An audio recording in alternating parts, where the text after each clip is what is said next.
Hey guys, welcome to another Razor tutorial. As always, please subscribe to our YouTube channel, check out ADSRsounds.com and reactortutorials.com. And then for this week I wanted to, I wanted to make transformer sounds because Mr. Bam Fresh asked if I could make some transformer style sounds out of it. And I think I can. I'm just not very familiar with that and the movie, and I think it's a movie at least. So if you're watching this video, if you can be more specific, I will definitely go into those sounds. And for now I will try to get close, because I think we're talking about some sort of Formant kind talky robot sounds. So that's why this week is all about the Formant oscillators. So let's dive straight in. I haven't really made a sound yet. I'm gonna do that on the fly, and that way I can better explain what I do and why I'm doing it. Well, I got some sort of starting point, but first I'll disable the filters, and I've loaded two Formant oscillators, one in oscillator 1 and one in oscillator 2. That sounds like this. And the Formant oscillators are the only oscillators that can alter the phase of the different partials, and the phase is only handled by oscillator 1. So what that means is that the Formant oscillator will sound different in oscillator 1 as it does in oscillator 2. And I think I can show you what I mean. This one is at -30, this one is at 10. So I'll set this to the same position, and then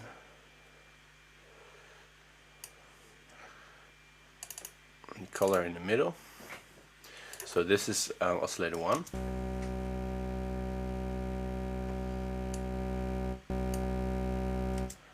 And then oscillator 2. So those are the exact same settings, but it will sound different in other slots. So that's something to be aware of. And also what this means is that you can load a Formant oscillator in the first slot, put the amp all down, and this is still gonna affect the phasing, the partial phase of the second oscillator.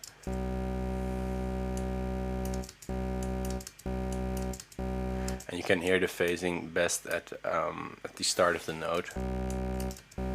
And you see now, or you hear now, that when I change the select on oscillator 1, it will change the sound of oscillator 2, since we're not hearing oscillator 1 because the amp is all down.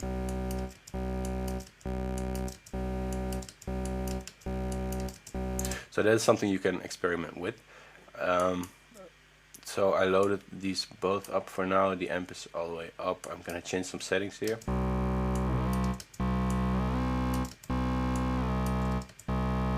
And another thing that you can be aware of is that the Formant here, you can see that we have 80, an amount of 80 here to the max, and the select an amount of 32 to the max. And the select is sort of changing through different filter styles, and you can probably hear when it changes filters. So these first three are pretty subtle, and then at 4 it suddenly changes to quite a different sound. And that's because it uses a different filter. And if you want, you can check in the manual and see all the different types. I believe in the middle, around 20, it's a bandpass filter.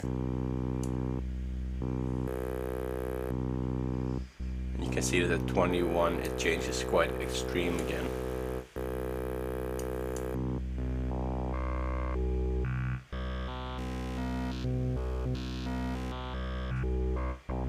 So this knob is one to be very subtle with. So I'll set that like that, and then I'll choose the, let's see, somewhere around here.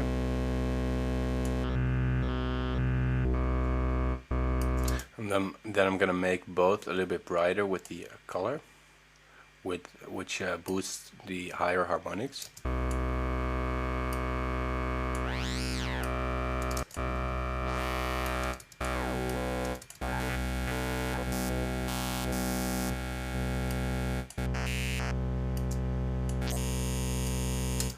is fine for now. And then I choose the EQ decay in the first filter slot, and this is basically just a parametric EQ that decays or rises with the set decay time. And the faders right here are the 5 frequency bands. The thing here, what I didn't notice in the beginning, is that you have this middle point where it has this one dot, and if you set it above that point, this fader, this low band will start to rise. You can see that right there. So I'll set all these in the middle or a little bit lower. Now you can see that only the low band will rise and the other ones will go down a little bit. And if I set this below the middle point, they will all go down. So this way you can let different bands go up and down depending on where you set this fader. So you get those kind of sounds. And you can set the speed of which this happens with the decay knob.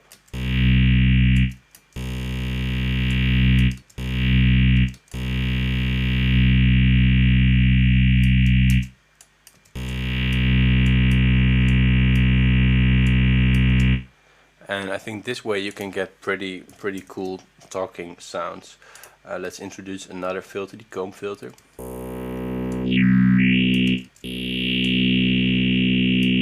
And in case you don't know, the comb is basically a feedbacking filter where it makes a short feedback loop to get a continuous tone, and that tone you can tune when this tune knob is set to on.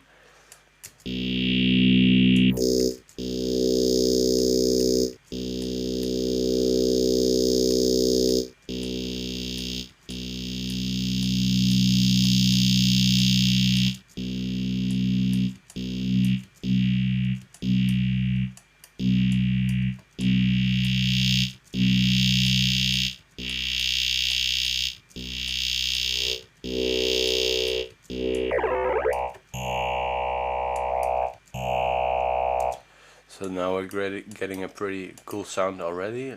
Let's turn up the bass a little bit. Maybe tune it down another octave.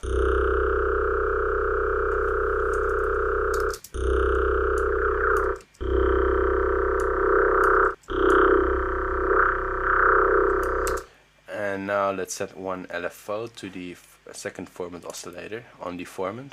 Let's choose LFO 1.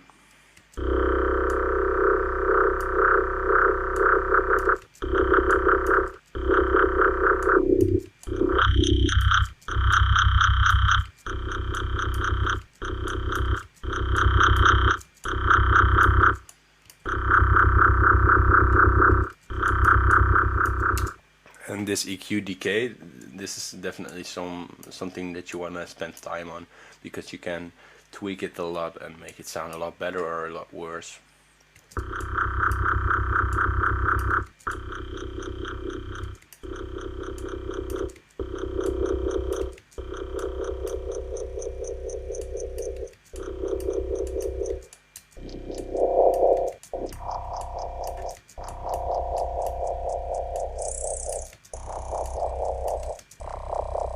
So I like this sound. And now what I'm gonna do, as we talked about, first I'm gonna open some effects, but as we talked about last week, I think, or it was 2 weeks ago, the usefulness of the macros. Well, I'm gonna demonstrate that again right now. I'm gonna open up the macros, click oscillator 1, and just drag some things here. Do the same for oscillator 2, and I'll be pretty random about this. Select filter 1. We can set the decay. Filter 2. Cutoff is cool. Boost. Maybe invert them. FX1. Just drag this up. And maybe drag the pitch down.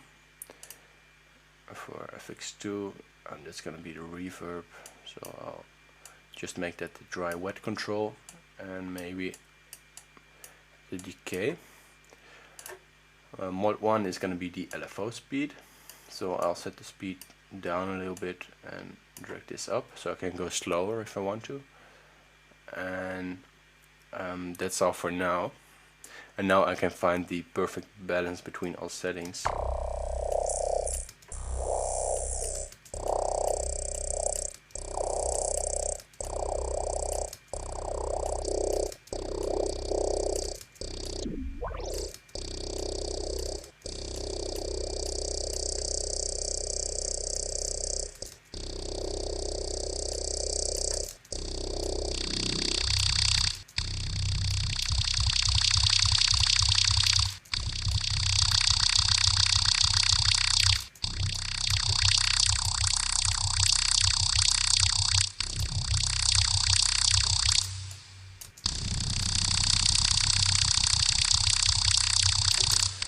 And maybe what I can do is change this comb peak for a band reject.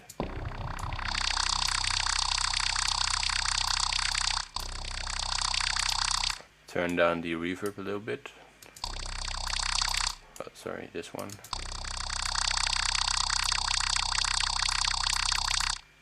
And maybe I'm gonna disable this LFO here and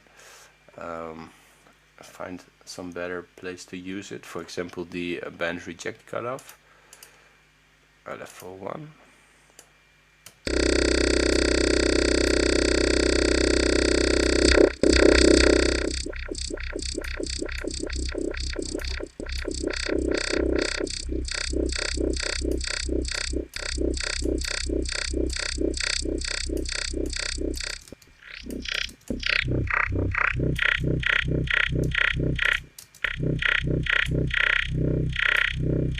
One last thing is assigning the aftertouch to the cutoff. Now I can press my key harder and open the cutoff. And I can do the same for the, let's see, for the bandwidth maybe.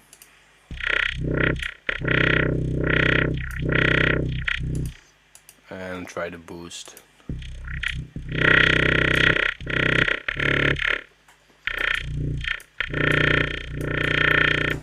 And of course this is just a basic sound, but after this there's a lot more you can do. To quickly show you, I can record this.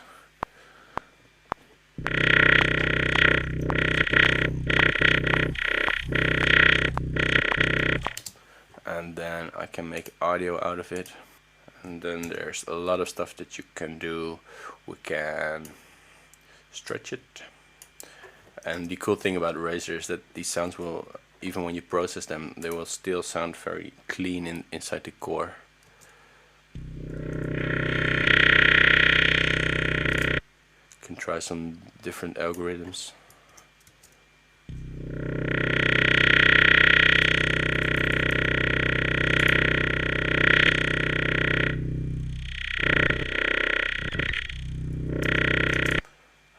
You can even make it granular.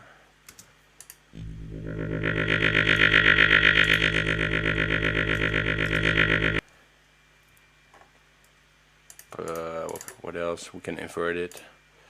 Sorry, reverse it.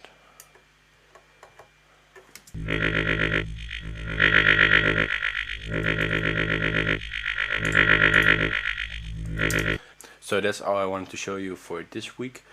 For next week, if you got any ideas, let me know, or try to be more specific on the transformer sounds, and I'll see you then. Thanks.